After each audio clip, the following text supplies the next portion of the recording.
Hey, this is George and welcome back to George Basic Crypto and Finance. In this video tutorial, I will teach you how to buy Robux using the GCash. So first of all, you need to log into your account, then click the Robux balance icon in the top right corner and click buy Robux.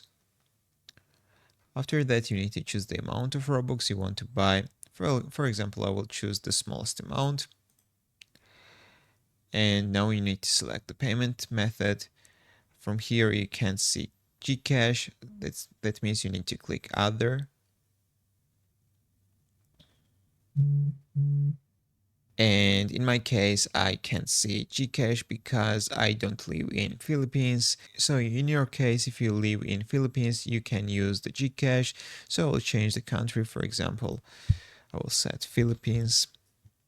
And as you can see, if you're from Philippines, you will see this GCash option right here. You can click on it, enter the details, and finalize the transaction. You will buy Robux using the GCash. If this video is helpful for you, don't forget to click the like buttons and don't forget to subscribe.